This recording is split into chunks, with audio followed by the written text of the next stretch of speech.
নমস্কার বন্ধুরা, আমি নিয়ে চলে এসেছি একটা নিরামিষ তরকারি। তো চলো দেখাই কেমন করে বানালাম। প্রথমে নিয়ে নেবো মুগ ডাল, জল দিয়ে আদা কাঁচা লঙ্কা দিয়ে পেস্ট করে নেবো, নিয়ে নুন হলুদ আর চিনি দিয়ে মিশিয়ে নিয়ে একটু একটু করে বড়া করে নেবো, ছোট ছোট করে নিয়ে লাল লাল করে ভাজা করে নেব।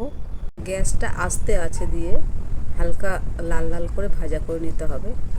এবার মশলার দিকে চলে এলাম। আদা কাঁচা লঙ্কা বেটে নেব, নেওয়ার পরে সাদা জিরে তেজপাতা ফোড়ন দিয়ে আলুটা লাল লাল করে ভাজা করে নেবো। তারপরে সেই মশলাটা দিয়ে দেবো, দিয়ে মশলাটা কষিয়ে নিয়ে জিরের গুঁড়ো, কাঁচা লঙ্কা, লবণ, হলুদ দিয়ে একটু জল দিয়ে আর ঝিঙেটা দিয়ে কষিয়ে নেব। ভালো করে কষানো হয়ে গেছে। এবার জল দিয়ে ভালো করে ফুটিয়ে নেব। ফুটিয়ে নেওয়ার পরে বড়াটা দিয়ে দেবো। বড়া দেওয়ার পরে আবার কিছুক্ষণ ফুটিয়ে নিলে আমার বড়ার তরকারি রেডি। তো কার কার এই নিরামিষ বড়ার তরকারি ভালো লাগে আমাকে প্লিজ কমেন্ট করো, লাইক করো, শেয়ার করে দিও। হ্যাঁ।